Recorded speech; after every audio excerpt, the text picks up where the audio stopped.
My name's Karel, also known as the HMRC of Football. Welcome back to the Overlap Fan Debate. Jamie Carragher, Wayne Rooney, come to the stage. Everyone give them a round of applause. Arne Slot with a Calvin Harris together and I beat her. And, That's maybe where Liverpool's problem started. I needed to be there. What like this sounds like. you were there with me? Was I? I can't remember what state was I in. I'd rather Arsenal did it. It's only their fans on social media that you have to avoid. That's why we've got a gap between us. He's on the pitch for Liverpool Football Club doing this. Fans took it to me, you might stay, you know. We were lacking a little bit of clinicality in front of goal. Is that a word? Clinical? It is now. Is it? It's amazing. At the moment, this club, it's rotten from top to bottom. Are you worried as an Arsenal fan? No, we're fine. Absolutely fine. No, I'm worried. I seen the Bobby Zamora one the other day when he said he played in Sweden when Zlatan scored over a kick. He wasn't even in the squad.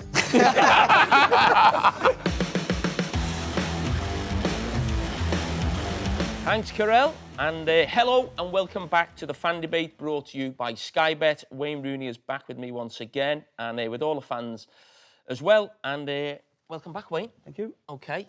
Right, first of all, what's with the plaster? Is that Van Dijk? Phil Bardsley was back in his kit. Yeah, no, I don't think I had to say it on camera. No, I go on the punch bag at home and I just want to let a bit of steam off. And What's his name?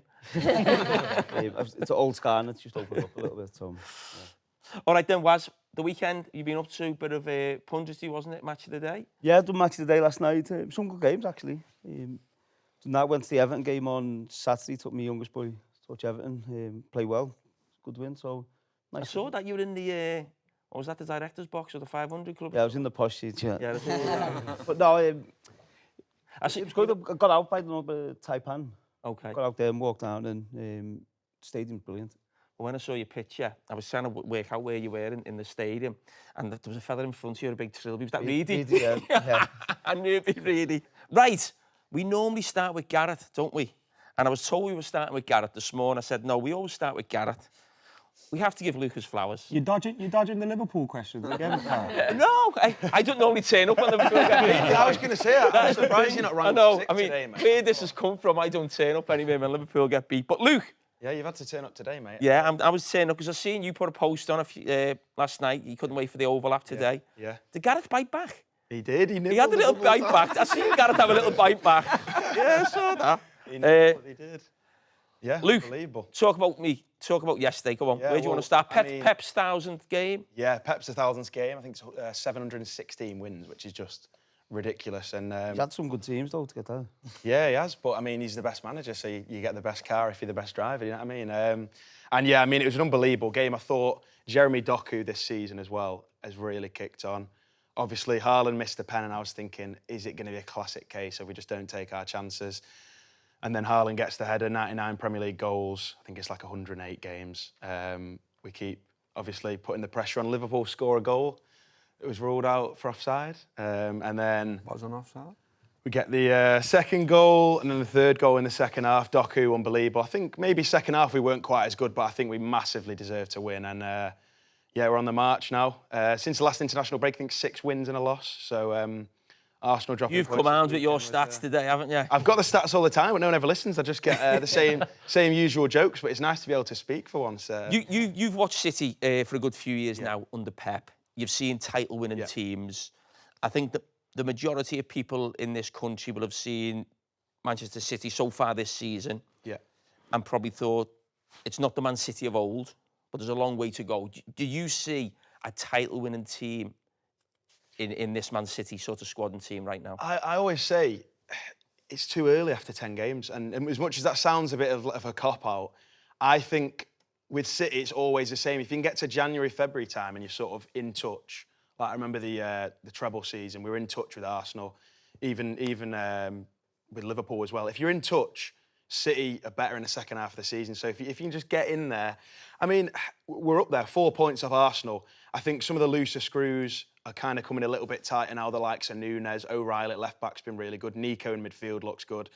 I think we're looking sharp. We've got Donnarumma in net, who's been unbelievable so far. I think Arsenal probably been the best team so far, hence, you know, why they're top of the league as well. But I think we're getting there, and we're getting there slowly. It was a bad start for us, and now we're just slowly kicking in, aren't we? I think Arsenal are favourites. I think they're the best team this season. But I agree, I think City just getting close to them. Arsenal have had the history of being close and then getting a bit nervous towards the end. So I think that City will be putting massive pressure on Arsenal, and I think they're more capable of winning the league. When you've been involved in these, title races over the years, you've been in front, you've probably come from behind as well.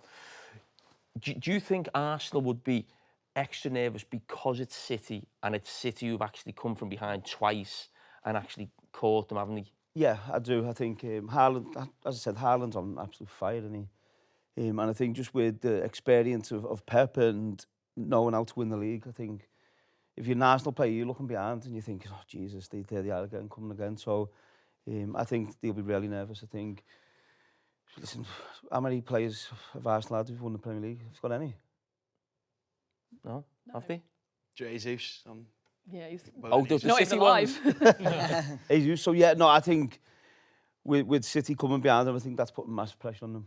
He's just mentioned Haaland, and you just said he's on fire. You've played with unbelievable goal scorers for England and Manchester United. I said a few weeks ago, I think he's the best goal scorer we've ever seen in English football. I mean, where would you rank? Would you agree with that? Is there anyone else have missed out? Yeah, no, I'd probably agree. I think his game this season has got better as well. I think his hold-up play has been better, his link-up play is better. But in terms of goal scoring, he's just a machine. I'd like to think Jamie doesn't think he's picked the wrong club anymore, because I remember in that first season you were questioning it. But like you said, I think this season compared to last season... Well, let me answer. You've answered me a question. I didn't think you'd want to answer it, mate. No, I mean, when I said that, he was no matter what club Haaland goes to, he's going to score goals. It doesn't matter what club he's gone to.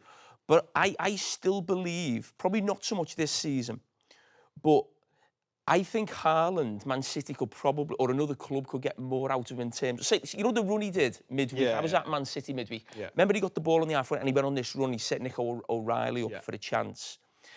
I think because Man City aren't as direct and play so much football, I actually think if he played for a club that was maybe a little bit more direct and got the ball into, I think he could bully defenders more. Like the Brentford goal type. Yes, that's what I'm saying. So you can't pick the... I mean, if you play for Pep, you're going to win. And Haaland's going to score goals. But I actually, when we just call him a goal scorer, which is what he is for City, he takes his chances, unbelievable. But actually, seeing him bully people, I think he could do that. A little bit like what Drogba did. Yeah, I was just about to say it. Drogba, yeah. I think if he played for a team, as I said, he'd get the ball in a little bit quick. I think we'd see a little bit more of that of him, rather than him seeing as a one-time I think you don't... He's scored that many goals. You don't need to see that. I agree. I don't think you need to see him being what Drogba was. I think Drogba needed that for his game. I think with Haaland now, I don't think City are as possession-based team now as much as what it was. I think they do go forward a bit. So when you're saying then you think Haaland's brought more to his game this season, do you think that's the point I'm sort of trying? What I'm saying is you're talking about a goal. No, I thought he was sloppy.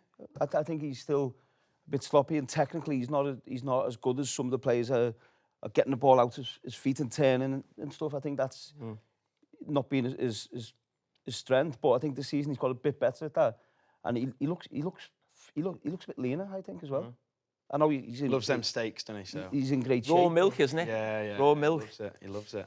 Gareth, is it about time some of the Liverpool squad were on raw milk?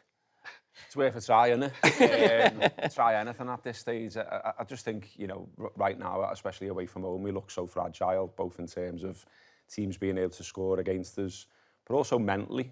I keep seeing things where I think it looks like they feel sorry for themselves a little bit. And, yesterday I felt like City targeted Konate with and without the ball, let Konate have the ball in terms of build-up, targeted them when they had the ball. And he's a prime example of it. I think if he makes a mistake in a game, that's it then. He's going to make more. And that's a sort of example of what I mean about this sort of mental fortitude that's sort of lacking at the moment. I think we've still obviously got a good squad. We've obviously got good players. I think we can go on a better run than we've been on. But to do a run of 4 consecutive away defeats is really worrying. And I don't know I don't know what the quick fix is, and I don't know whether the manager knows what the quick fix is. Sorry, Gareth. Are you looking more there at the manager or the playing staff? A bit of both, really, because if you think about the Real Madrid performance, which I thought was excellent, I thought you really saw sort of fight from the players, aggression from the players. But they're at home. They got 60,000 roaring them on. But it just wasn't there at City. You know, City were doing that to us. You know, you look at Vert, any time he got the ball, no matter where he was on the pitch, their players were flying into him. I think a couple of the bookings they picked up were challenges on. Bernardo just chopped him. Yeah, challenges on him, and that was like, we're not letting you do anything. And that's what we were doing to Real Madrid the other day. So what happens away from? And I know it's a huge thing, home advantage, obviously. But what happens to them mentally away from home right now? Because it's not right. And if it's not right, we'll make us hard to beat them. Do you know what I mean? And go from that basis. And we just feel too open. Teams are picking us off. I think it's 17 goals conceded now in 11 games. That's not close to something that's going to get you the title. What have Arsenal conceded? 5 or something? Yeah, about that. To be hard to beat, though, you need every player to work. Yeah. And I just think this season teams have targeted down the right. Salah doesn't run back as much as... I know he hasn't always done it, but I think there's obvious concern for Liverpool down there because he's not getting back and not having the consistency of a right-back playing every game. Is it three right-backs? Yeah. They've played the season. Thomas Ligo there to fill in as well. I think teams are targeting... Well, Cucurella come out after the Chelsea game and said they targeted down our side. Yeah. And I think City done it yesterday, and I felt sorry for Bradley yesterday. He needed help, and Gravenberg's doing as much as he can to get across and help him, but then there's spaces in the middle. Then he's dragged out, yeah. So I just think either... And Salah, actually, last season in City was probably the hardest I've ever seen him work. He got back and he did defend. Where this season, yesterday he didn't. And then there's big gaps and there's holes, and that's where you look open. Konate then has to go out as well. I think he has been poor, Konate, but he's out and Gravenberg's dropping in. And that's where we've seen the second goal yesterday come from. So no, you're right, Wayne. The manager has to show authority on that. Well, I think... Or Salah has to be responsible and say, listen... And this part where I was saying with Van Dijk as captain as well, he should be telling Salah, you can get him back in. Yeah. Well, I'm not saying to be fair to Salah, but I think it is a tactical thing in that it worked last season. But as you said there, if you're not scoring the goals at one end and you're leaving your team exposed at the other, you're not basically getting nothing from this tactical ploy of allowing Mo Salah just to stay up top. So he's either got to come back or you've got to play somewhere else. And that's why I said a few weeks ago, the days of Mo Salah starting every week, especially away from home, have to stop. Yeah. But it probably would have been a very brave man not to play him at Manchester City yesterday on the back of what happened midweek. But I think when I always look more at the players, me, than a manager. But I do think Liverpool's sort of, the people behind the players and the manager, they've tried to take a team of last season that won the league, but in Slot's eyes, he wanted it to be more sexy, more goals, more entertaining. Yeah. He's always speaking about Paris Saint-Germain. He loves Pep. You heard him speak about Pep before the game. His hero's Pep.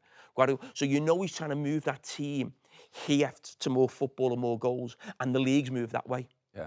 So the league's gone powerful, set pieces, long throws, almost like a throwback to the 2000s or the early... And Liverpool have been left behind, and they've almost just got it wrong in terms of where the game's going. And I think that's been a big problem for them. But Gareth, I wanted to ask you about Wirtz. Now, I was worried about Wirtz early on,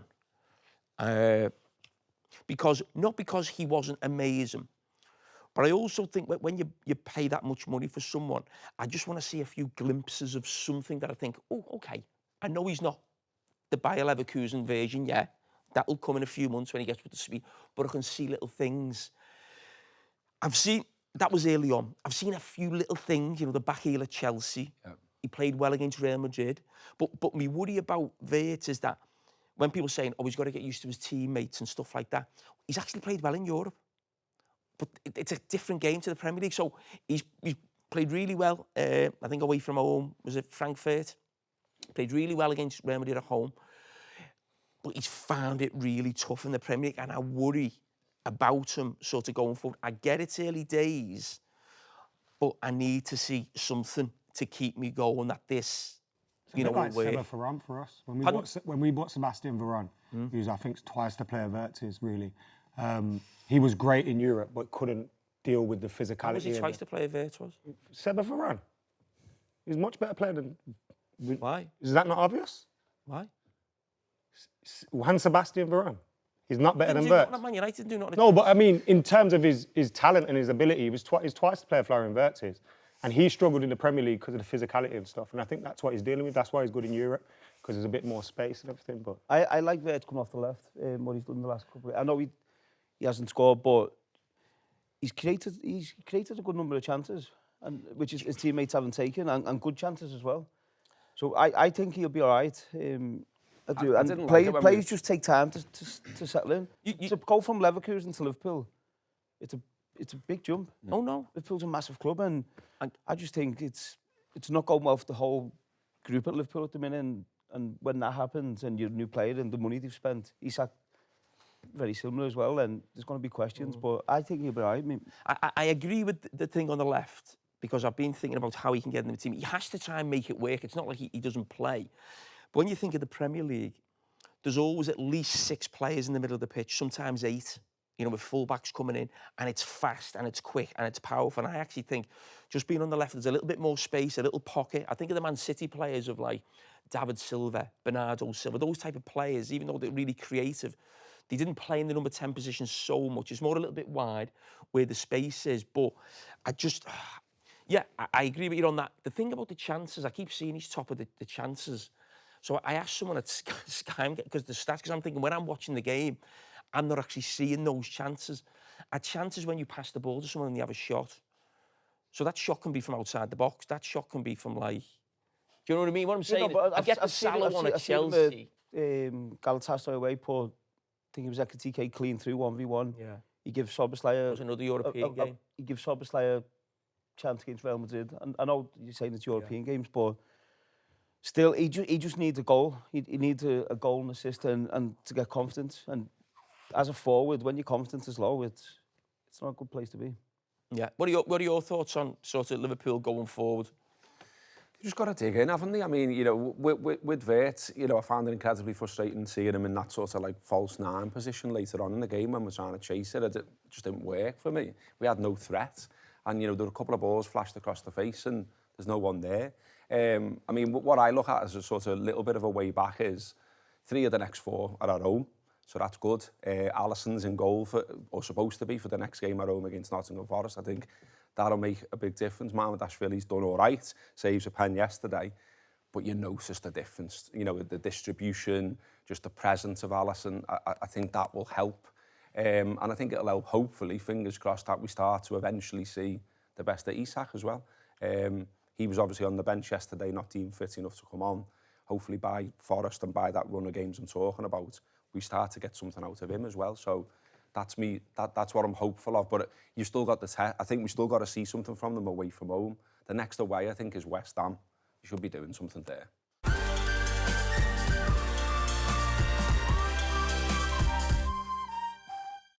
Gareth, I mentioned at the start when I mentioned you had a little bite up, the man on your right there from Manchester. You had another little bite on social media, another man from Manchester, Roy Keane.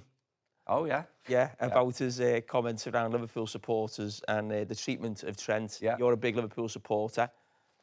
Yeah, Case for the defence? Yeah, I mean, he said, didn't he, that we needed to sort of look at ourselves. I don't think that's the case. I think that game, the atmosphere at Anfield was everything I wanted it to be. It was aggressive, it was good, we were right behind our team, we were right against their team. We booed every Real Madrid player, not just Trent, but obviously special exception was kept for him.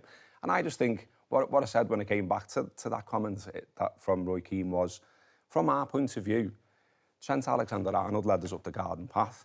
He didn't say anything on the speculation. I remember sort of last December, I think it came out, it's done.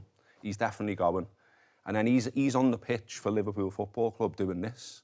Yeah. And what does that mean? Well, I'll tell you how it was interpreted at the time.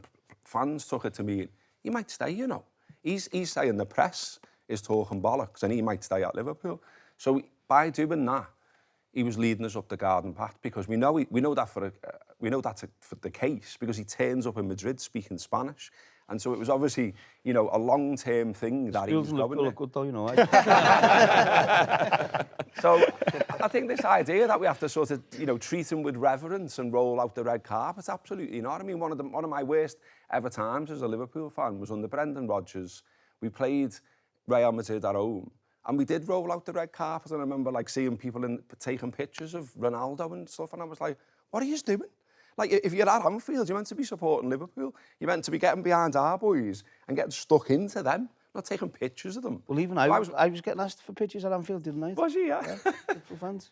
What's going on with football? I might just jib it. Might just go and watch Marine. Well, I think because it's a local lad. He's obviously from West Derby, and I think that's why it hurt Liverpool fans. And I get it. I get it. But then we had Ronaldo, who we all knew was going to Real Madrid at the end of the season. So we knew that Nemanja Vidic was going to Inter Milan. We knew that in the January. But I think just because it's the fact that it's a local lad, and for any team seeing local lads come through and be successful is the best feeling in the world, isn't it? So I don't blame him for going to Madrid, but I think there should have been some communication at some point. It used to come to me then, you're talking about Man United players, but obviously you moved on from Everton. Yeah. And the Everton supporters at that time are obviously going nuts when you're a young lad. But do you think it's a little bit similar in that they wouldn't have reacted? Their reaction was because you were a local lad, you were one of theirs. Yeah. That's why Gareth reacts the way, or Liverpool's supposed to do with Trent, because you're one of ours. You're not moving to Madrid and you just, Liverpool's a club that you move on. So I think... Yeah, I think obviously me going to Man United is a bit different as well, being a Scouser, but yeah, listen, you get booed. When I went back to Goodison, the fans booing me and whatever, and you just got to get on with it. Does it hurt? It hurts. It's the club I love. It's the club my whole family support, and so it hurts from that point of view. But at the end of the day, listen, it's football, and I think players move on, players stay, and in time, I'm sure when Trent comes back, in time the fans will remember what he's done and how successful he's been in the club. But it's still, at the minute, it's still quite raw. So I was expecting him to get booed. I think during the game, to do what you want to put him off. That's fine. I just think at the end it might be nice if he's gone and just had a little clap round and maybe he gets a few claps. But it's football. You can't take it too hard. Well, you were at the Everton game with your lads, weren't you, the other day? So in 20 years' time, Trent, would he be allowed to post a picture in the director's box in 20 years' time and a Liverpool win, get in? Well, I mean, Torres left, didn't he? And we all hated the way he went from Liverpool. We all hated the fact that he went to Chelsea and he wasn't liked. And the first time Liverpool played Chelsea after that, we all got stuck into him. I think Carragher elbowed him in the face and we were all made up, and all that kind of stuff. He came back, didn't he, for one of those legend charity games, and he got a good reception, and I liked that because that's what you're talking about. I think where there's been enough time, and he was a great player for us. We loved watching him. We felt we had a connection with him. We had a great song for him, all the rest of it. And when he came back and he got that reception after some time had passed, I felt like that was the right thing. And so maybe one day, maybe we will welcome Trent back, but raw is the word from Rooney there, spot on. But I think the other thing as well is, I think he just needs to speak to his brother as well. Tell his brother to calm down. Yeah, spot on. Because that's not helping. Which one? I don't know which one. I don't know. but things like that, the fancy that, and that does. There's been some stuff on socials, hasn't there, over time, which hasn't been the best. It's fair to say. Wayne, you were at Anfield. I just want to mention it now. Obviously, we made a joke about the Van Dijk situation, but you've been a player. You're now a pundit. You've got to give your opinion. How did you feel about Van Dijk coming over and how it went about? Because I was happy he come over because I think obviously my job now is to give my opinions, and I like to think I try and be straight and honest with my opinions on what I feel and what I see. And I think I'm right. And I said on my podcast the other day, the one thing where maybe I went a bit too strong is when I said he's maybe down tools since he signs a new contract, and that's a big statement to say. So I said on that, so maybe I was wrong on that, but I think from performance level, from what we've seen, Van Dijk, I don't think he's been at the level he has this season. And I questioned, I said, I'm sure as captain, he'd be speaking to players, he'd be taking the team out for food or whatever, and which he said he has done. So clearly, if he's felt he's done that, he's had to do that, then there's something not right. And listen, as champions, you can't lose 4 games in a row. If you lose 1 game, there's questions. If you lose 4 games in a row, then there's something not right. So I think getting involved too much in everything I'm hearing from, and even Arne Slot said the outside noise, and okay, that's what our job to do, is just focus on your game. Don't focus on, because as a younger player, be looking at Van Dijk and how he reacts to this, and how's that going to help them. So I just think you have to just get on with your game and speak internally, but you almost have to come together. I liked it. I thought it was good television. I think punditry has blew up, hasn't it, over the last sort of 10 years or so. And probably even when we were playing, yes, there was pundits, but it does feel like it's just on a completely different level now. Shows like this, you know, social media. And I actually think me and you would have probably done what Van Dijk did as well. I think I would have. You did 100% I would have. You did worse on the radio, didn't you? Yeah, I was the first. I was the pioneer. I'm not as touchy as him, but but I wasn't as good as you. If you look at what you're saying, me, I had 100 times worse than what I said about Van Dijk, both on the pitch, off the pitch. So that's what I'm saying. Of course, and there's people who talk and you take someone's opinion a bit more serious than other people, but go and do your talking on the pitch. That's all you need to do. I've praised Van Dijk, I don't know how many times, about his performances and how good he's been, but if you're champions and you're the captain of the Premier League champions, and they're not performing as well, and you know, I'm saying about, I know if I was on the pitch and if we used to do it with Ronaldo, where Ronaldo wouldn't defend as much and we all work a bit harder, but if it's a tough game and you're playing against a top team, you screen out and get back in and help out. And that's what I'm saying about leadership. That's you need to understand what game you're in, what's the importance of the game and stuff, and make sure if you're playing against a tough team, that's it. But you know, I've got criticised, you know, for years, still do now. But what I'm saying is, I think when you've been a player and then you become a pundit, players sometimes take it personally, and I totally get it, because you do. It's just natural, it's human nature. But I thought it was good TV, and I'd probably like to see more of it in the future. I was pleased to come over here. But then I just think... No, what I mean is, to be fair to him, and what I would say is, if Van Dijk is getting, you know, upset about what you said, I don't think there's a footballer anywhere in the world in the last 10 years who had more praise than Virgil van Dijk. No, and deservedly so, he's been amazing, but he's had very little criticism, if any. But I don't think he sort of was disrespectful to you. I think it was just a nice But I think it'd be actually good in the future, more players actually get involved and chat about different things, or, you know, talk about the game, be more tactical. When Arne Slot came over, I was talking to him about me and Arne Slot with a Calvin Harris together, and I beat her. And, that's maybe where Liverpool's problem started. So Arne Slot's pass. I'm doing me detective work, but no, we were talking about that, and then Gary Logan had to cut in and say, we're on air. I needed to be there. What like this sounds like. You were there with me? Was I? I can't remember what state was I in.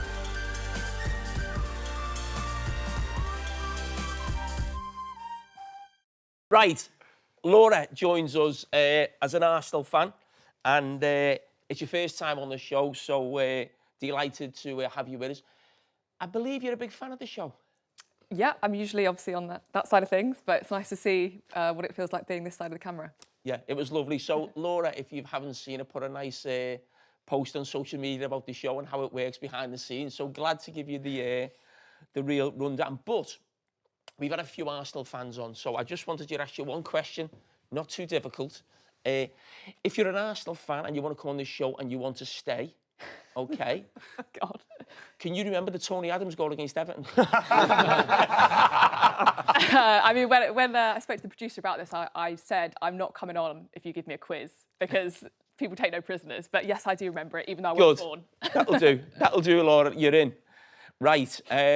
Arsenal, Wayne just said before, and I think most people here would agree, have been the best team in the league this season. Disappointing result, probably, the way it happened away at Sunderland. And watching the game yesterday in City's performance, are you worried as an Arsenal fan? No, we're fine. Absolutely fine. No, I'm worried. But I don't think it changes anything. I don't think the result yesterday changes anything in terms of what Arsenal need to do to win the title. It's obviously very, very early days, and the lead is, I think, 4 points now? That's very slim. So the idea that Arsenal were going to run away with it is absolute madness. We know how good City are, but at the end of the day, I don't think it changes anything that Arsenal need to do. They need to basically hold City at bay, not worry about what City are doing, because I think that's a distraction. They just need to do what they do best, which is win continuously. I think the Sunderland result is unfortunate. I don't think the manner of the game concerns me that much. I think Arsenal were very good in the second half, but fair play to Sunderland. They absolutely came at us in the first half. Really disappointing how it ended. I threw my pillow at the TV. I was so angry. But, that's a kind of small margin. I think the way that Arsenal played in the second half, it shows what they're capable of, and we have lots of players to come back. So it's annoying, the timing of it, because we go into international break and the narrative sort of switches a little bit, but Arsenal just need to do what they've been doing for the past 10 games, and I think they'll be okay. But didn't love it yesterday. Sorry, Lauren. Do you know when you were watching that game yesterday, I was thinking sort of going into the game with my Liverpool hat on, thinking, OK, if Liverpool could win, there'd be so many points behind. Would you have rather Liverpool or City won yesterday? I know you wanted a draw, but I was thinking from Arsenal's point of view, the City situation about them coming back twice before, would that be in the back of your mind because it's happened twice before, because City are now a lot closer to you? I think the manner of how dominant City were yesterday was the biggest concern. I think obviously we wanted a draw, then possibly a Liverpool win, but for City to basically steamroll Liverpool and essentially, throw down a bit of a gauntlet to say, we are here, we are back. Not that they've really been anywhere, but ultimately it was a bit of a nightmare, to be honest. And I think it will, just remind everyone that City are in a position that if Arsenal slip up, they're there to capitalise, which might not have been the case a couple of weeks ago, but now it's very much you slip up, they're there. You said before, and I mentioned it before, there's so long to go, and you said you've just got to concentrate on your own job. How important is the atmosphere at the Emirates in March, April, May, if that situation with City or another team, Chelsea aren't a million miles away from you?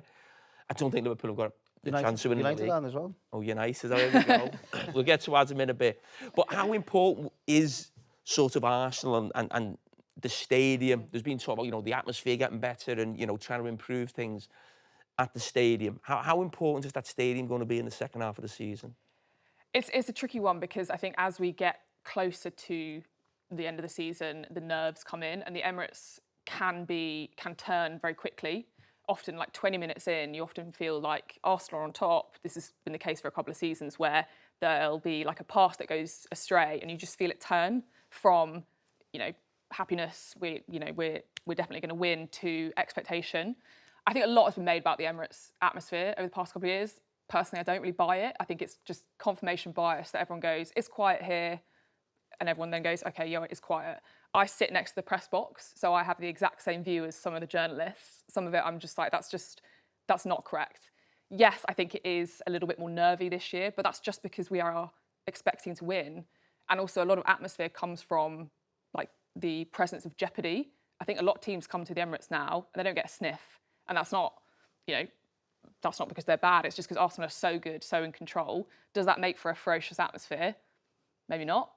But I think the club are doing what they can to help. But I, as I said, the Emirates can be quite touchy and it can turn quite quickly. So if it comes down to that sort of March, April, where it's getting very, very tight, I'm a little bit nervous about what that will look like. But for me, the atmosphere at the Emirates is just, people love to talk about it. I go there every week. I've been to lots of grey grounds. I don't think it's that quieter than any other ground, really.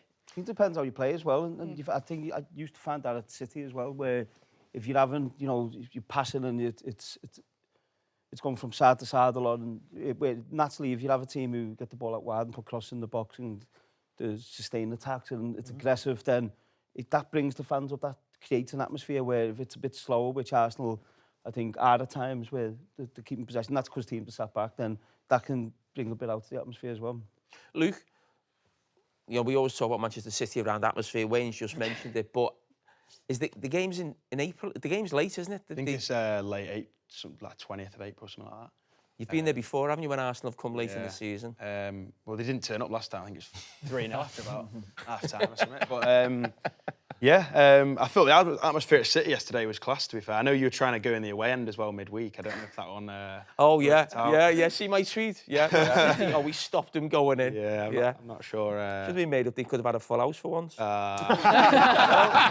I mean, I'm just glad City are winning and no one's talking about the on-field stuff anymore. I know we're winning when that's going on, but I think we went to Arsenal and got a point. Maybe we weren't in as much form back then, and I know they got a late equaliser, but I think they'll definitely be thinking back to a few seasons ago. I mean, they might try and actually win this time if they come and play us as well. I think we forget as well, it's probably 10 games in. Yeah. It's a long way to go. And then I think it's when you start getting into January and then the league probably took its shape and you know which teams are going to finish roughly, then that's when I think it could be a bit nervous for Arsenal. Because we have a lot of players to come back though. Like, obviously injuries being a kind of theme that we had last year, but we have Havertz, Odegaard, Madueke, Jesus if he ever plays for us again. But that could cause problems as well. 100%. But I think similar to Liverpool when you sign too many players and you know you've got players who were getting left on the bench who normally would be playing. That could cause problems as well in the dressing room. So I don't think it's always a good thing to have everyone. If you've got such a good squad, it's actually sometimes probably for the manager it's quite refreshing to have. But I think the result of the weekend, the 2-2 draw for me, that just looked like a very tired team. Like that last sort of five minutes or so, for me that wasn't one respect Sunderland for continuously putting the balls in the boxes and recognise that we're tired. But if we've got those subs on the bench, I'm sure we would have brought them on. That for me was just a tired team, and it's the international break is coming back. It's coming at the right time for Arsenal. So I think it will be a problem, but ultimately the reason we've got that squad depth is for games like the Sunderland game, so that you can bring the players on. They can, ultimately get us over the line, which we couldn't do at the weekend.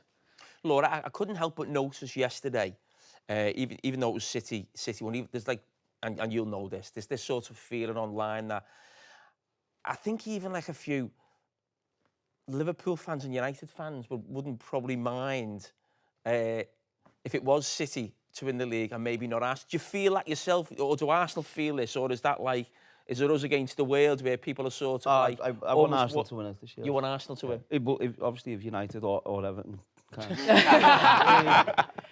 I'd prefer Arsenal than City or Liverpool. 100%. I'm the same, Arsenal or Chelsea if it's not United. So we do... Because obviously Liverpool would be 21, you don't want that happen. Yeah. You don't want them to win the league anyway. City, obviously, it's a bit easier to take because it doesn't feel real sometimes. But you know what I mean? But at the same time, I'd rather Arsenal did it. It's only their fans on social media that you have to avoid. Once it's outside of that, I think it's better for football. That's why we've got a gap between us. Sat over here. All right, we mentioned the atmosphere, and this one's just probably been a question through anything just to wind everyone up. What club stands out in terms of consistent bad atmosphere at their ground? Anyone with the goal music. Yeah. That's horrendous. But bad atmosphere. I'll probably pick out Wolves at the moment. The atmosphere is awful. I think ever since COVID, under Nuno, it was unbelievable. But at the moment, it's awful. West Ham, I'd say as well. Yeah. Has been it's an bad awful for stadium. ages. Yeah. Ours hasn't been great. Spurs hasn't been great, especially this season, our home form. Yeah. That was my concern over Everton with the new stadium was how do you create that atmosphere, and that was the first game we went to on Saturday, and the atmosphere was really good. I went to, it's decent. But what you just said there, Ben, I went to where the atmosphere's funny at Tottenham, isn't it? Yeah. You're doing all right, you're getting good results, but... Well, not at home. Not with one... Yeah, but in terms of like the league where you're at the team, Frank's made a decent start when you look at the numbers, but when I said at home the results, you're right, but there was a really bad feeling in there after that Chelsea game. Yeah. I think it was the manner of the performance as much as anything, because we've kind of been... We've almost just got used to not turning up in those kind of games. I think we've had one win against Chelsea since that stadium has opened, and we had a bad record against them for a while, which kind of turned around. But I think it was just like, we can accept getting beat, considering where we're at. We're still in kind of a bit of a transitional phase by good teams that come to us, but you can't really accept getting beat in the way that we did, creating 0.05 XG or whatever it was, and not laying a glove on Chelsea and kind of getting bullied like that. Might have done. Well, it just shows we're not creating any quality chances really at all. But you'd have owners coming in who want the XG to be like 2.5 or 3 every game and stuff, and then so the players are getting told not to shoot from the edge of the box because the XG is not high enough and it doesn't get you, better opportunities. Of course, if you can get in the box and have a tap in, you can, but it's taken a lot out of the game, I think. That's where it gets a bit ridiculous now, because it's like, especially with teams sitting a little bit deeper in the Premier League and being worried about set piece and long throws. If you take shots from distance, saw it with Gonzalez yesterday, team sat that back, team sat that kind of deep, could take a nick off Van Dijk and goes in. It's like you want teams to kind of do that more, I suppose. So I do get that. You said Van Gaal told you to stop shooting, didn't he? From outside the box. Was that something that happened at Man United with him? Well, it weren't so much talking about XG, but he just thought you had a better chance passing it into the goal, which you do at certain positions. But I want to see where Steven Gerrard getting in at the edge of the box and shooting Paul's goals. You miss them types of goals, and it's too. Everything needs to be perfect now. I think Arsenal used to have it under Wenger, where they say try and pass the ball into the net. You want players shooting and tackles going in, crosses going in the box, and now it's just everything's trying to be too nice and perfect. It was like that Caicedo goal against Liverpool was a bit of a throwback, wasn't it? Where he kind of drops the shoulder and then just smacks it. But Thomas Frank was actually one of the managers. He did a piece, I think, for Sky last season where he said, I actually don't like my players shooting from outside the box for those exact reasons. It's like a low XG chance. It's just like, sometimes you just want someone to have a dig. And you're right, because the game, they scored one from outside the box. I think it was away at Fulham for Brentford. I remember doing the game. Yeah. Literally like the week after or something, he said it. Yeah. But, right, I want to go to you.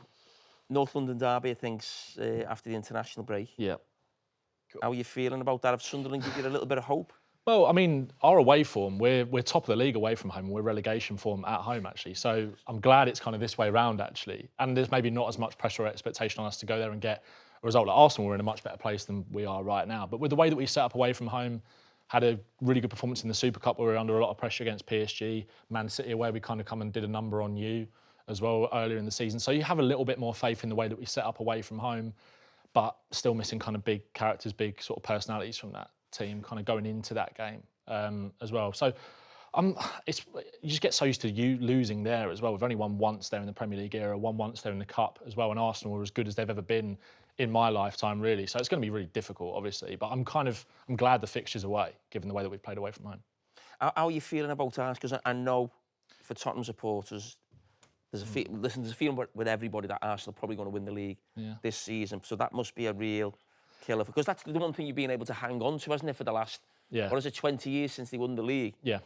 They haven't been the top dogs. 4 points ain't a lot though, is it?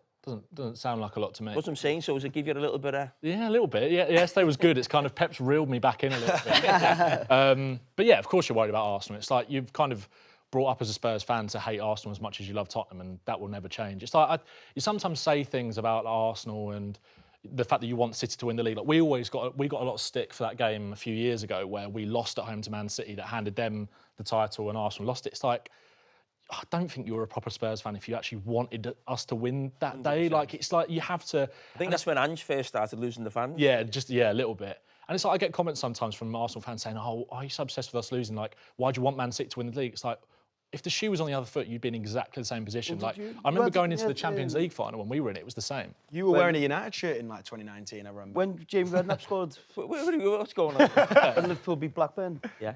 Who did you want to win? Yeah. I was an Everton fan. No, but you know what I mean? It's hard. Yeah. Yeah, no, listen, I get that. I remember I was commentating on that game that you're talking about, and I said exactly what you've said before the game. And when I saw Ange's comments, I'm like, he doesn't get this. Bear in mind he was at Celtic as well, with the kind of how fierce that rivalry is with Rangers. I was like, you can't want your rival to win. But you can't go on the pitch and not try. No, I'm talking as a set of support. He was getting frustrated with the supporters, not the players. The players obviously tried. I think he kind of held his hands up after and sort of like, I might have got that one wrong. But speaking of atmosphere, that was the weirdest atmosphere in the ground. I was on the way to the game speaking to Tottenham fans, and some of them were like, obviously we want to win, and some were like, oh, we don't care. I know I'm here type thing, and it's. Yeah. So yeah, I am an honorary City fan again this year for the title. So it was like in '99 when we Les Ferdinand put you 1-0 up. Yeah. And you were away and just based on fuck. Arsenal going to win the league, and obviously we turned it around, but it's quite funny watching that.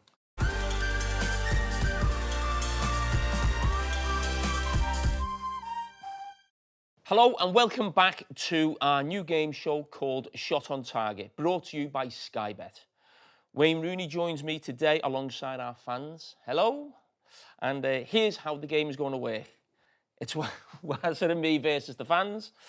So, Wayne, there's a wheel here beside you. You're going to spin the wheel. Give it a spin, Wayne. And whatever number it lands on, we need to provide a player that has made the closest amount of men's England caps to that said number. Then the fans will also pick a player. Adam, where's Adam? Here I am. Adam's there. You're the captain. Because Man United are on such a good run, you're the captain. I don't even watch England that much. Right, what number are we on? 60. 60. Oh, go on. Okay, so it's us first. Oh, you've gone straight in. No, I'm thinking. 60 England caps. Phil Neville. You know what? No, I'm going to... You've just said a name to me, right? I know a player who's got 59. I'm going to go with that. Go with it then. Is that you? No. Should have been. I'm going to go Des Walker because I know he's got 59 caps. Oh, it's cheating, that. No, just come to me then. Using our mystery weapon if we get a chance. Go on. I'm the worst captain for this, by the way. You've got to get bang on 60 or you've lost. Yeah, that's... Or it's 1-0. Or 61 and it's a draw. Maybe lower. Yeah. Go above you. Go who? Does anyone watch England? I don't watch England that much. Go on, Karel. Nah, I think we're done to Do you reckon Rice is around that? Karel, if you don't get this right, you're coming to the stage. I don't know, like Joe Cole. Yeah, no, like Stones? Walcott. John Stones? Nah, I think... Nah, No, John Stones has got high Big thing Played for They play like about 10 60 games a season now. Yeah, true. I don't think I John. reckon Come on, we'll have to Joe push Cole. it for I remember him time. getting I think he's like 7. Yeah. I remember Come on, 30 seconds. Joe Cole. Oh, decent answer. Des Walker's got 59, yeah? Don't need to check that. I hope you're wrong on that. It'd be so good. It's very confident, close. so wrong. But yeah, Des Walker 59, Joe Cole 56. That was a good shout. 1-0. Great shout, though. Right, so what is it? The first of 3, is it? Yeah, best out of 3. Best out of 3. If we get the next one, it'll be the first of 3. That's how it all works. Go on, go again. Yeah, come on. We need 5. We need 5. Please. It could... Nah. Oh, we're not even getting 5. Come back around. Oh. Oh! 10. That's 10 or that's 5. That Right in the middle. It's 5. Can we go first? Or something? I've got someone with 4. Have you got someone? No, I think it's just 5. That's 10. That's 10. That's 10.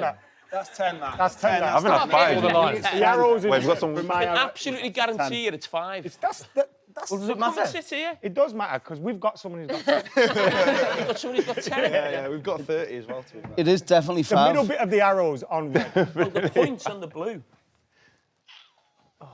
I've got someone with 4. Well, I've got someone but not. All right, it's Me. Angel go. 4 caps. You know what it's like? It's like when that ball went out at Newcastle that It's time. just like that, yeah. It's just exactly the same, yeah. There's consequences. Let him have it first. Who do you want? Is it Do you want 10 or 5? 10. Go on. Connor Cody. Oh, watch out. 5. Is it different 10? We can't do all that in Leeds. No, no. I actually can't do all that in Leeds. You're wrong on this, by the way. Yeah. Wrong and strong. The one I'm thinking is, I think Danny Murphy got 11 or 12. I'm just looking at his reaction. You were so strong with Connor Cody. Wolves fan Man, here. pressure's on me. Would you want to go Murphy? But if he's a Wolves fan, he must know exactly what Connor Cody's got. Was it exactly 10 you went for? I think he's got bang on 10, yeah. Bang You on think 10. now? We should have went 5. Can we check if that's 5 or 10? cold. That is a 5, honestly. That is a 5. All right, you've gone Connor Cody. After Russia, Okay. running out of time. 3. All right, sounds fine. Listen, if he's got 10, we can't beat it anyway, can we? Would you want to go with Danny Murphy? I'll go Danny Murphy. It's incredibly close. You say that on every answer. This one is closer. Danny Murphy had 9, where Connor Cody had 10. I thought Danny had more than that, actually, but that was a good effort, that. Good effort, very good effort. Did you actually know you? No, it's good to keep going for the last one. Come on, it's all on this one. It's all on this. Please drop on 30.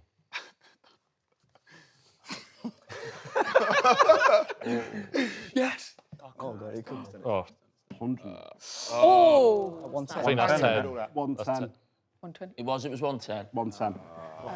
Beckham's got 115. I've got 104. That's 114, yeah. Got 105. You've got Go one. Gerrard. I've got 114. Just like that. Are they going to go first this time?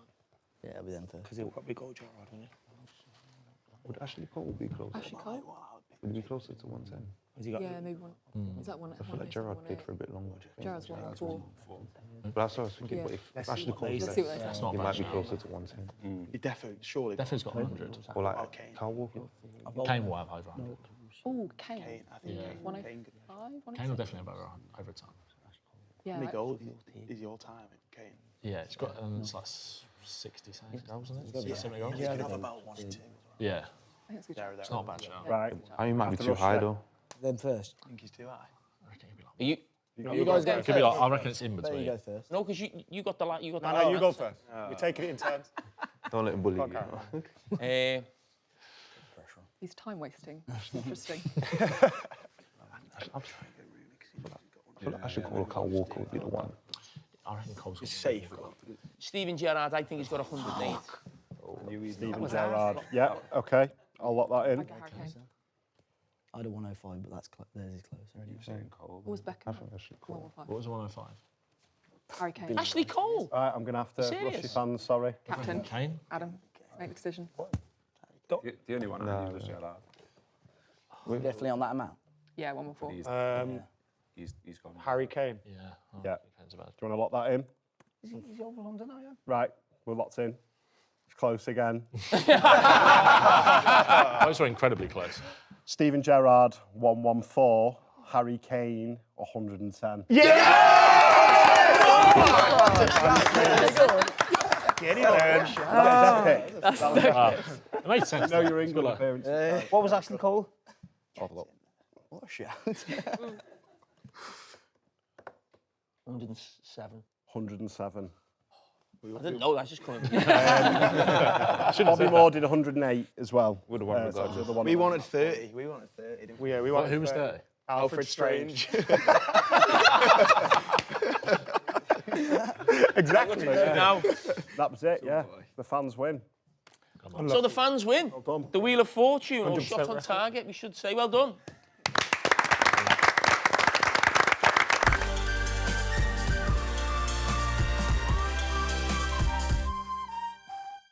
Whatever the game, you'll find it here on The Overlap. Have you ever dunked a custard cream in a English breakfast tea with milk in? Has anyone ever done that? Why have they got leaf blowers? That is him. That's right, said Fred in the front. You're a big cool. Big Fred. Unbelievable. Gary Neville, grow a proper muzzy or shave it off your scruff. You just said 4-3-3 before that. Ça va? Hello. We're going to start Andrew on 2.5. Can't wait. I've waited 18 years to sit there. I know. The team dynamics actually suit Marcus Rashford. It's Nicky Butt, Teddy Sheringham, Roy Keane, hang gliding over hotel pool. Arsene Wenger saw that I was talking to Lionel Messi. Theo, why did you not push him down the stairs? Give him what he wants! Give him what he wants!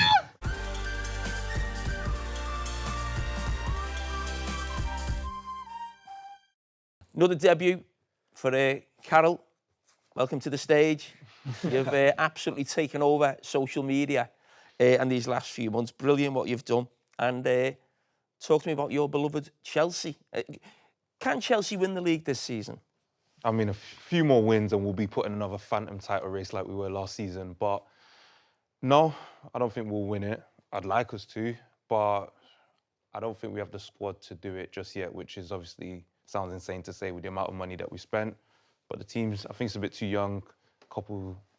Give us a season or two to get there. Hopefully the owners can go and like buy someone over the age of 18 for once, and we might be able to push. But yeah, I mean, I like where we are right now. A few points off the top. Was it 6 points, I think, off Arsenal? So as long as everyone's keeping a bit of pressure on them to hopefully make them fall away, I'm okay with that at the moment. Okay, I want to ask you, where the idea come from about what you do on social media, how it started, how it got up and running. What was the big bullshit break? on your podcast? What was it? Well, you bullshitting on your podcast. Go on then. And by the way, have we been pulled up yet? Yeah. Have you been pulled up? Have you not got your... Yeah, I tattoo on seen the my... post yet? Was it the Portsmouth game? Yeah, that was yours. But I think ones like that I generally thought I was right on it, whatever. But I seen the Bobby Zamora one the other day when he said he played in Sweden when Zlatan scored over a kick. He wasn't even in the squad. I got you as well, Jamie, for saying that you weren't teammates with Micah, even though you played for England together. You even came on at the same time against Spain, and you said that you'd never played with Yeah, him. but I thought the point of your podcast was someone boasting. That's definitely No, not it's boasting. the The other way. No, it's boasting. and yeah, either making things up or sometimes getting things wildly wrong. But I don't know, like one day I was just scrolling through, and I watch a lot of podcasts, like, including this one. And it's just like, you get to a point where you've heard enough stories that you think aren't true. And I just went, right, let me see if I can fact check it, what it looks like. And people took to it, so we just kept it going, but it's been... And where did the HMRC come to the stage? I mean, is that just an idea? Have someone come to you with that? The HMRC thing was like, I think it was like after like 3 or 4 episodes, I felt like I was regulating the podcast. So I said, oh, I might as well be the HMRC of podcast. And then like people were commenting it, so we just ran with it. Same with Come to the Stage and Roll the Tapes and all that stuff. So you know what, I love what you've done as well, because I think a lot of people have gone, this guy's amazing, he's fantastic, thinking, I hope he doesn't come for me. And then he's gone for them and got them. What's your best one that you've got? What do you think? Lee Clark, surely. No, the John Terry one when he was like 13. Oh, Carl Palmer. Yeah. Everyone's got their own favourites. I think they're my 2 favourites though. Lee Clark. Claridge was good. Claridge, the racehorse. Yeah, that was quality. I feel like everyone's got their own favourites. I think for me, it's... Do you know what it is? I think it would be Lee Clark, because that's the one everyone else says they like. So I don't mind telling that story over and over again. Was that the Champions League, when he said he played in the Champions League? Against Zidane. Yeah. Didn't play in the Champions League or against Zidane, so I don't know. Don't know where it came from. So my question for you two would be, who would you like to see on my show next? Who do we know that you think talks a bit of baloney? Oh, there's a few, mate. Yeah, Wayne's got a proper list there. I think Dean Saunders tells a few on TalkSport. Yeah, I listen to him more and think, that can't be happening. Have you already got him? He's been suggested a few times. I need to look into him. Dean Saunders has come up a few times. Yeah, no, I think it's something like Gabriel Bonner or something. I don't know. Seems like there's a theme here around TalkSport. Yeah. When you think of like the probably older players, the after dinner speak, and I suppose if you didn't just do podcasts and you went and watched a few people after dinner speak, and I think there's definitely a few bevies through and a few stories there, isn't there? I think with especially the lads who were older as well, you can get a few little things wrong because you're getting a bit older and you're trying to think back. But when you're getting like major things, like the Zamora one blew my mind where he weren't even in the squad. Yeah. But is it the fact that they're forgetting stuff, or is it because they played before social media, so they feel like they can tell those stories 100%. like in those back rooms? Yeah, but because now they're going on podcasts and saying in public. He was on the pitch when Zlatan scored over a kick, which is an iconic goal. You know if you're on the pitch or not. 100%. Well, listen, he's our Chelsea man. I wanted to ask you about Maresca. I'm a fan of Maresca. You know, the way he sets his teams up. I think he's really good tactically. But I'm just looking at this stat here, Wayne. Maresca has made 93 changes in 17 games this season in all comps. Would you have liked that as a player, or in the squad? How did you I said this last week, didn't I? And I just think it's crazy. And if I was in the squad, I think he might come out and reply to what I said on it. I haven't heard. Well, he has, but I don't know what he said. But everyone's coming back at you, aren't they? I know. I'm not bothered.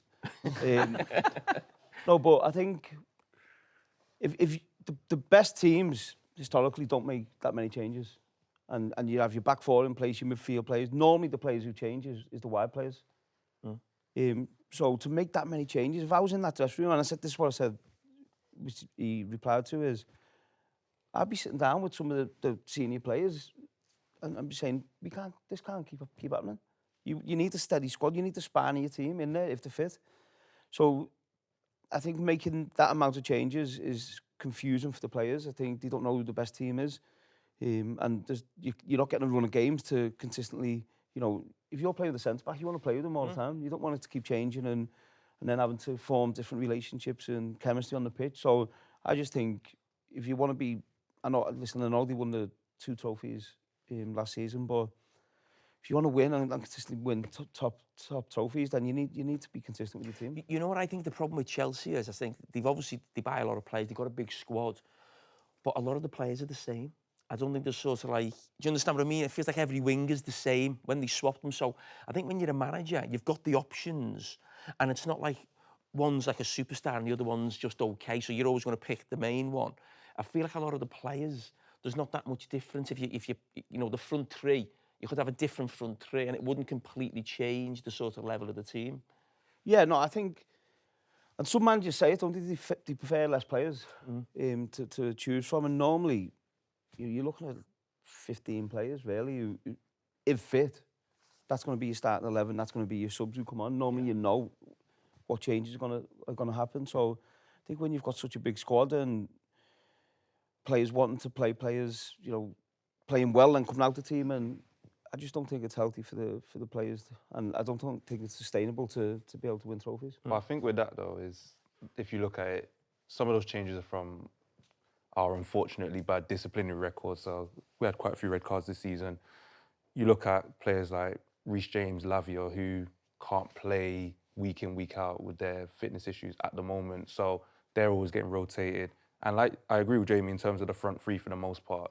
They are all of a similar age and maybe a similar ability at the moment. So keeping them fresh or trying a different player if they've gone 2 or 3 games without scoring or contributing as much, I don't think it's a major issue when we look at how the team's been rotated. I think, especially when you're trying to compensate for losing a Levi Colwill and a Cole Palmer, who were instrumental for us last season, you're gonna, especially in the early part of the season, try and find that best 11, because we went into the season thinking we'd have a Colwill, we'd have a Cole Palmer, we'd have a partner for Caicedo consistently for all fixtures, but we're still figuring out, and we're only, like I say, 6 points off the top, so it's not too bad. And Arsenal to come after the international break. I'm ready. I need that Arsenal win. I've not had it in a while, but I need it. And if it helps City, you know what I mean? OK, Livy, Bournemouth fan, welcome back. Obviously, you've had a brilliant start to the season. Just tailed off a little bit before the international break. Yeah. Is there still hope and belief that there could be European football next season? Yeah, I think so. I mean, Bournemouth fans, we manage our expectations. We're used to having to do that, but we're just enjoying the really, really good performances and the success at the moment. And I think this season is as good a chance as any. You know what, you've got 5th place down to 9th, we're all on 18 points, so it's really tight.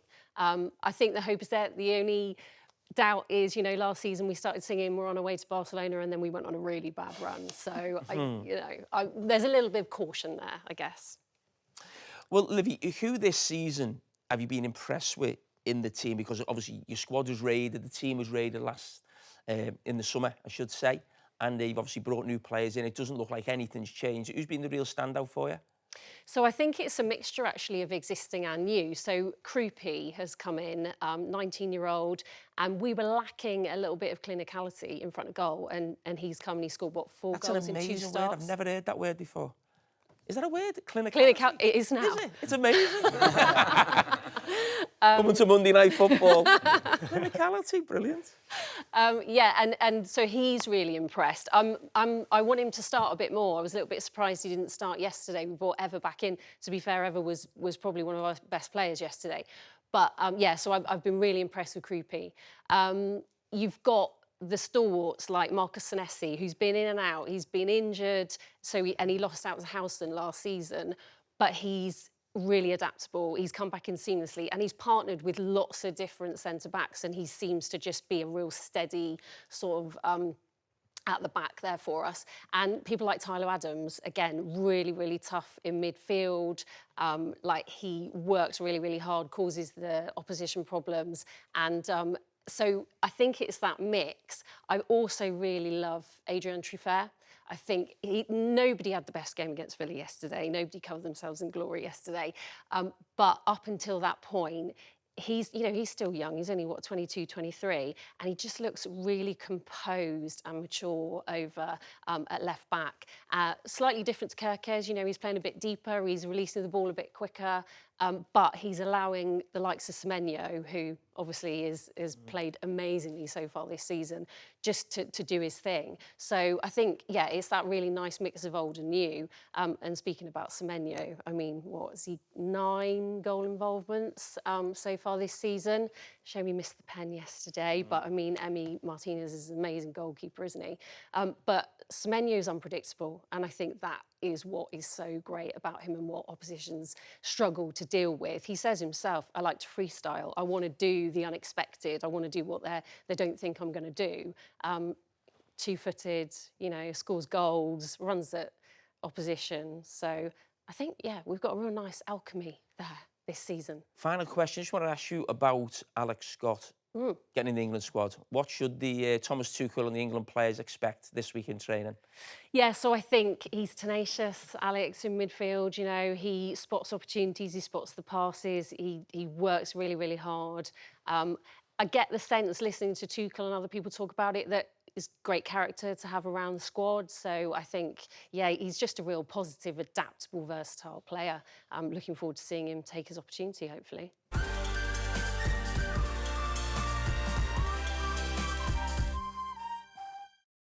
Adam, right, we've got Wayne here, so let's get into it, right? Big Man United chat. We have to on this podcast. It's part of the contract. Gary Neville made me sign. 5 unbeaten in the league with 3 wins. Yeah. Amorim, Manager of the Month, and Bremo, Player of the Month. Where are we at right now? It's been nice to feel a little bit settled and not panicking about whether the manager's going to get sacked in a week or 2 or not. Obviously, the football has improved. I think we're still conceding far too many goals. But I've been pleased mostly with our resilience over the last 5 games. There's been periods in the Liverpool game, for example, when you equalised, I thought, they're going to go and get the win. And then we managed to dig in and go and get the victory ourselves. I thought Brighton as well. I think last season against Brighton, if we go 3-2 from being 3-0 up, we probably crumble a little bit. But again, we went on and got the goal to make it 4-2. And similarly against Spurs, down to 10 men. They go 2-1 ahead and we managed to get a draw. But I was a bit disappointed with the Spurs game because it felt like in the second half, I thought if we showed a little bit more going forward, there were goals there to be got for us. And we kind of sat back a little bit and tried to hold on to a 1-0 win that obviously didn't come. And then if Spurs get an equaliser, their crowd get up for it, which happened. And obviously we didn't expect Sesko to go off. Then it's obviously a difficult game to be in. So I thought maybe we've dropped 4 points in those 2 games from winning positions that we probably shouldn't have against Forest as well. But generally, it's just good to feel a little bit settled, going into every game feeling like there's a team that can dig in, fight, and are playing a little bit better to the manager's system. I also think he's changed it a bit. We've probably gone a little bit more direct than usual. I think Brian Mbeumo has been incredible. He's better than I thought he was. Obviously, he was great for Brentford, but he's better than I thought he was. Cunha's been great, despite I think he's only got 1 goal for us, but I think his all-round performance, he was fantastic at Anfield as well in terms of taking the pressure off, wasting a bit of time. I thought Gary Neville had a shocker on Sesko. He kind of digged him out a little bit, and I think there's plenty more to come from Sesko, but one of the things he mentioned was his link-up play and his ability to link up with Cunha and Bremo, but I think that's been the best thing about him when he's played. One of the things that Rasmus Haaland didn't offer us was a back-to-goal player, someone that could bring the ball in and join up with the other players, and I think he has done that. But we've still got those issues in the midfield. Casemiro can't play more than 60 minutes a game. I still hate the fact that Kobbie Mainoo isn't in this team. I feel like he's the kind of player we have to have in the side. But generally, it's good to feel good about Manchester United again, although we've got Crystal Palace next, which is difficult. Do you feel, is the feeling good just because the feeling's not bad? What I'm trying to say is, what you're seeing in the last few weeks, and we've all been there as supporters, where your club's on a bad run. It was like this a few weeks ago for Liverpool. Yeah. You're just happy when you win a game. Forget how you won it. It's just like, you feel good. Is it because you're getting results, or do you actually see something with the manager, the way the team are playing, that you think, actually, the bigger picture, this could work, this could move forward, or is it just, I think a little bit of both. Obviously, we were starved of consistent results. We didn't win back-to-back games for a long time, and then you beat Sunderland, you get a few wins, you go to Anfield and win, which we hadn't done, I think it was like since you scored there, were 2016, 17. I think it would have been 10 years if we hadn't had won there. So just getting those kind of wins feels nice. But I also think there has seemed to be a penny drop with this team. There's still areas we can improve, like the midfield. But it does feel like the team is getting the manager's system a little bit more. But I think it's, when you look what's happened at Man United over the last 10 years, for some of them players, when we were talking about Liverpool players and Van Dijk in particular coming out, and the players have been battered, absolutely battered for the last few years. So now they've got a couple of results, and you can see confidence coming back in them. The manager as well, he's needed them results for himself to, you know, get over. We haven't won 2 games back to back, whatever. So I think you can see a bit more confidence. What I think is, on Saturday there was a time where they were in second place, and I still think the players need to be ready for that and be used to that, because, as you said, I think they thought, right, if we win this game, we're in second place, and then they go a bit cautious and think, oh, we need to not concede, where actually you can go and get another goal and win the game. But I think they're gradually getting better, gradually improving. I think the manager's next game, or the date, November the 24th, is the Wayne Rooney derby. The Wayne Rooney derby is Man United v Everton, isn't it? Man United's next game. A year in, so where are you at right now? The question I asked to Adam, are you just happy United are winning, or do you actually see something going forward? You actually think, okay, it's been a really tough first year, but things are starting to improve. Yeah, no, it's just getting good results. It's been really tough for anyone connected with the club, what's been going on. And I was critical of Amorim a few weeks back, and because emotionally you want them to do well, and you know, can boil over a little bit. But I think we are seeing them improve. I think players are getting to know each other a bit better as well, and new players coming into the team. I still would like to see Bruno a bit further up the pitch. I think, you know, what he can give you further up the pitch is far greater than what he can a bit deeper. So I'd like to see that, and you know, I think January will be interesting to see if they can get players to come and help them, you know, have that little push to try and get into Europe, or the top 4. Top 5, well, I don't even know what it is now. Champions League top 6, is it? Top 5. So, but yeah, no, I think gradually we're starting to see better signs, which you have to be realistic and say, are they going to win the league? No, they're not. Can you possibly sneak into the top 4 or 5 and keep yourself in the round come the end of the season? But no, I think we're gradually seeing improvements. I think the signings I think the signings under Ineos I've been critical of a lot of their decisions that they've made, especially like ticket pricing and things like that. But the signing, like you look at De Ligt, he looks like a leader for us. I think he's been excellent at the back. Lenny Yoro's fantastic. And you're seeing their kind of transfer policy pay off a little bit as well. I think bringing the lads they did bring in the summer, whilst we would have liked a little bit more, the signings have worked.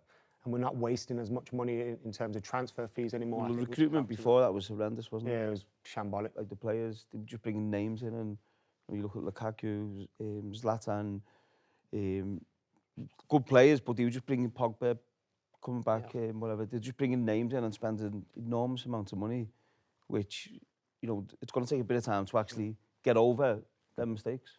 You said Gary Neville had a shocker. They were on his that was his comments. I feel like he tries to be. Don't backtrack now. No, I'm not. I'm about to say more. Receipts. I feel like he tries to be so unbiased that he goes too far the other way, and he just ends up saying you know crazy things. Every point I get that off Liverpool fans. Don't worry, it's part of the deal. But it was about Sesko, wasn't it? Yeah. What's your you're one of the greatest strikers to ever play in the Premier League. He's a young player coming in at Manchester United. What are your thoughts on Sesko?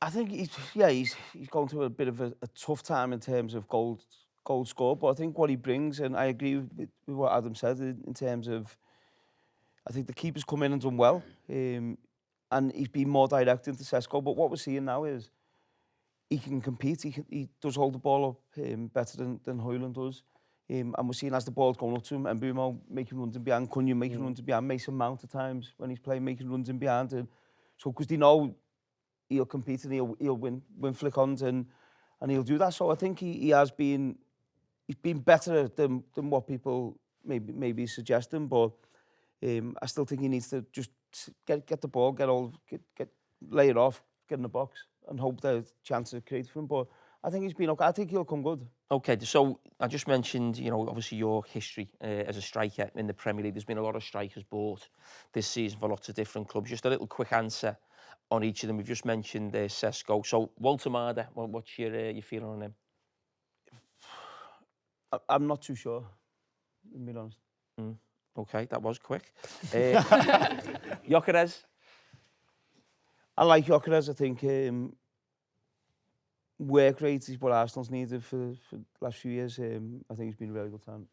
Ekitike? Brilliant. I love watching him play. Okay, that'll do for me. Superb. What about Isak? Short and sharp? What about Isak, James? Wasn't on the list. Do you know what, Isak? I think people maybe don't realise as much how important your pre-season is. If you don't have a pre-season, it's very difficult. And obviously, with everything what went on and trying to get out to Newcastle and missing that, there's no surprise he's injured. He got injured. You know yourself, don't you? If you miss that pre-season, you're always catching up.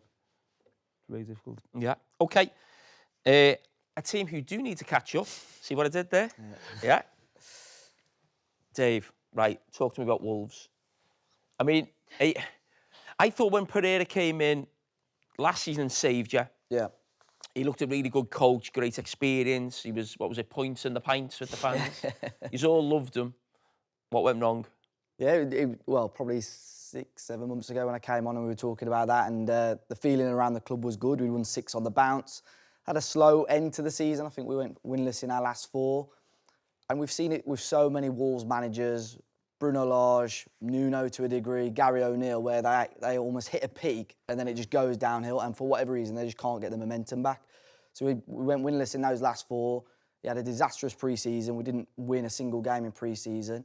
And we're sort of 10, 11 games in now, and we're still winless in the league as well. We're on an okay run in the Carabao Cup, got a couple of wins against Premier League teams in that, but that feeling of connection between us and the head coach went very, very quickly. And it left us in a sticky position, a really slow pre-season, slow on the transfer market. The board sort of pushed the responsibility publicly towards Vitor Pereira, whereas he was talking to the press, almost pushing it to the board, saying, I need money, I need stuff quicker. And going back to what you just said about pre-season, some of his players came in after the season started. He was almost waiting, then you get an international break and all of them would go away. So it was probably up until like game week 5 or 6 when he had all his squad together for the first time. But he was dropping certain players, the performances were nowhere near good enough. And I think he probably had to go when he did, to be honest. Do you think it's possible to rectify the situation now? I mean, it's very similar to last season. I'm just seeing here, after 10 games, you've had 3 points last season. This season, you've got 2 points. It looks like Rob Edwards is going to come in from Middlesbrough. I mean, is the squad good enough to stay up, no matter who the manager is? I don't think it is at the moment, to be honest. I look at the squad and I think there's a couple of good individuals in there. I think obviously Strand Larsen heavily linked to Newcastle in the summer. João Gomes and Andre, both Brazilian internationals. And there's still a bulk of that squad, which were part of Pereira's squad in the second half of last season. I know we've lost the likes of Cunha, right, Nori, Semedo. But even when we won that 6 on the bounce, Cunha was missing for 4 of those 6 games. So, you know, we've shown the quality, but for whatever reason, we just can't get a noise out of this team. So what I'm hoping with Rob Edwards, obviously the situation surrounding him coming to the club, there's a lot of, what's the right word? A lot of, I don't know, it's quite, a lot of Middlesbrough fans aren't happy with that, basically. So there's a lot of pressure for him coming into the club, but he just got to get a bit of motivation. He's almost got to speak to these players one-on-one, saying, do you want to be here and do you want to be part of the fight? Because we need to do that. But the stat that you said about last season, it's not great reading that 3 points last season, but ultimately we stayed up with quite a lot of space between us and the bottom 3. But at the moment, this club, it's rotten from top to bottom. The squad just, like I said, needs some work. But the guys at the top of the club, unfortunately, it looks like they don't care anymore. We've tried to speak out about it. They don't want to speak to us. I think, unfortunately, it's going to end up with some sort of peaceful protest or something, I don't know, which is a concern. If Rob Edwards is watching the overlap, and he watches the overlap, Rob, so I'm told, what advice would you give him in terms of the football pitch? You know, Wolves always change from a back 4 to a back 5. Is there a certain player that Pereira wasn't playing in a certain position? What would be the couple of things that you think need to change straight away? I think that he had a bit of flexibility at Middlesbrough where he was switching to a 5 and a 4. And I think the squad that we've got probably can do that. But I think, again, going back to what you said something earlier on, having a bit more consistency with the lineup. Under Nuno, every Saturday, Sunday, whenever we were playing, you could name 1 to 11 who was going to be on the pitch. And, you know, that's how we got consistent results, whereas Vitor Pereira just didn't know what his best 11 was. He signed players that weren't getting opportunities. But it's in terms of chance creation and goal scoring, we need to be providing more. We're playing against teams this season that aren't even getting out of first gear against Wolves and still beating us. I think Chelsea was one, Fulham was another one, Brighton we dropped points against. They were awful at Molineux, and we still we still didn't win that game. The 3 newly promoted sides lost to every single one of them already. We're going towards Christmas. We've still got to play Liverpool, United twice, Arsenal. It's a tough start for him. But I think, like I said earlier, the motivational side of things, he's got to get a sound out of these players. But I think we're 8 points adrift already. But a couple of decent weekends, and all of a sudden the Premier League table looks a lot different. I would say 99% of Wolves fans are probably resigned to us going down. But I've still just got that little bit of belief that a couple of decent weekends and, you know, we can be a bit happier as fans, a little bit more positive, and yeah, things can change quite quickly. So you're the 1%? Yeah, I am. 1%. I'd be fuming as well if I was Middlesbrough fan. I just think, you know, they got relegated with Luton, and then he goes into Middlesbrough, a big club as well, and they've took a chance on him. He started the season really well, and to leave, I just don't think he should have left. I think it's a massive risk for his career. Yeah. I think other owners will be looking at that, and moving beyond this Wolves job, that might affect him. The only thing I thought that, but then I read a little bit more about does his family live? Family are local. He's played 110 times, I think, for Wolves. I think it was almost always going to happen sometime in his career that he was going to come back to Wolves to manage, and I just don't think the timings have fallen into place. So I do understand it to a degree. I think Middlesbrough fans and the club are very unhappy, but at the same time, they're saying to me, he's such a bad manager. So are you upset about him moving on then?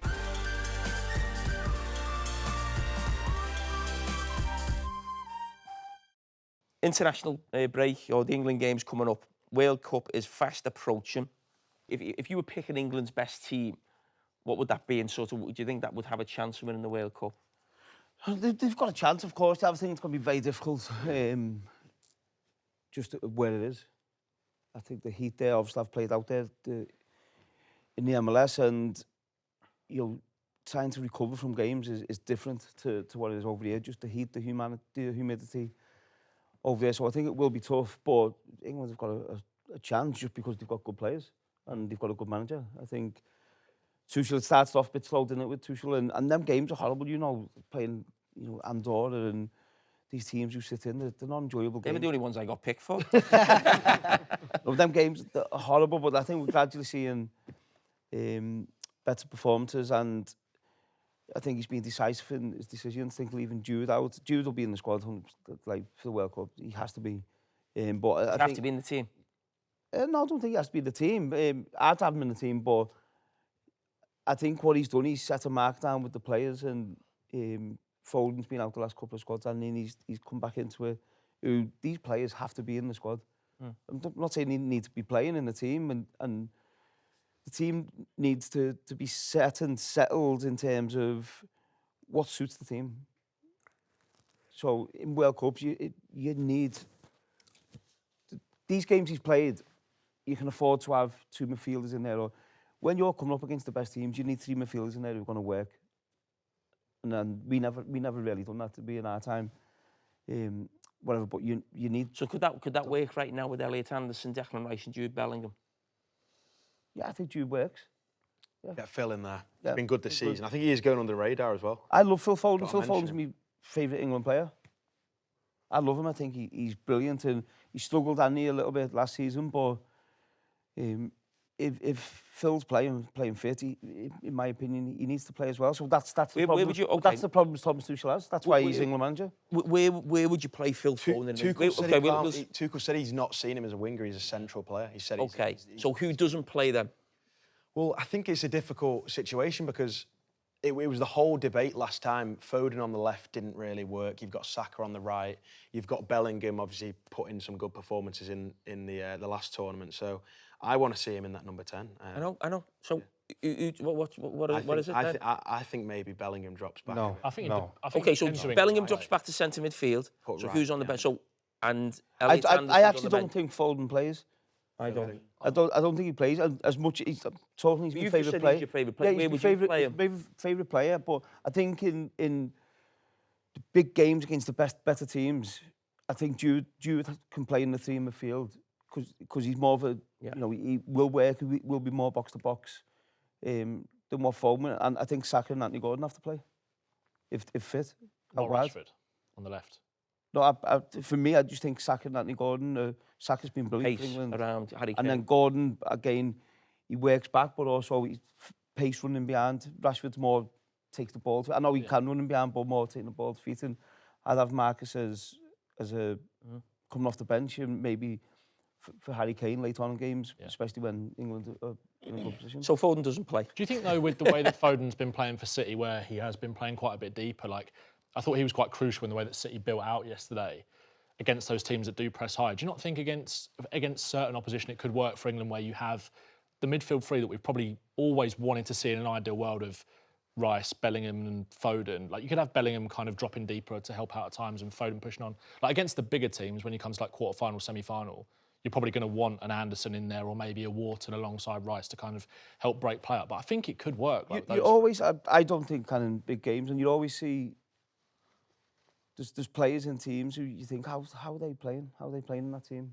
No, like say for Spain or whatever, there's players in there and you're thinking, how are these playing? But do you give so much to a team? Jason Park used to do it with us at Man United.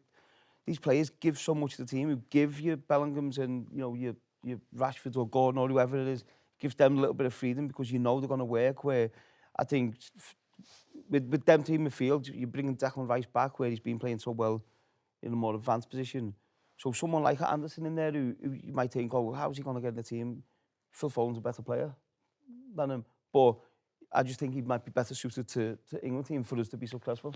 No, I agree with that with Wayne. I think sometimes with Phil Foden, I watched him midweek. I was at the game. I wasn't in the away end. I was in the in the press box. But I think when you look at someone like Phil Foden, it's hard to look at him play well for Man City and I think he should play for England because we've seen him play well for Man City for about, how long's he been in the team now? 7 or 8 years. Yeah.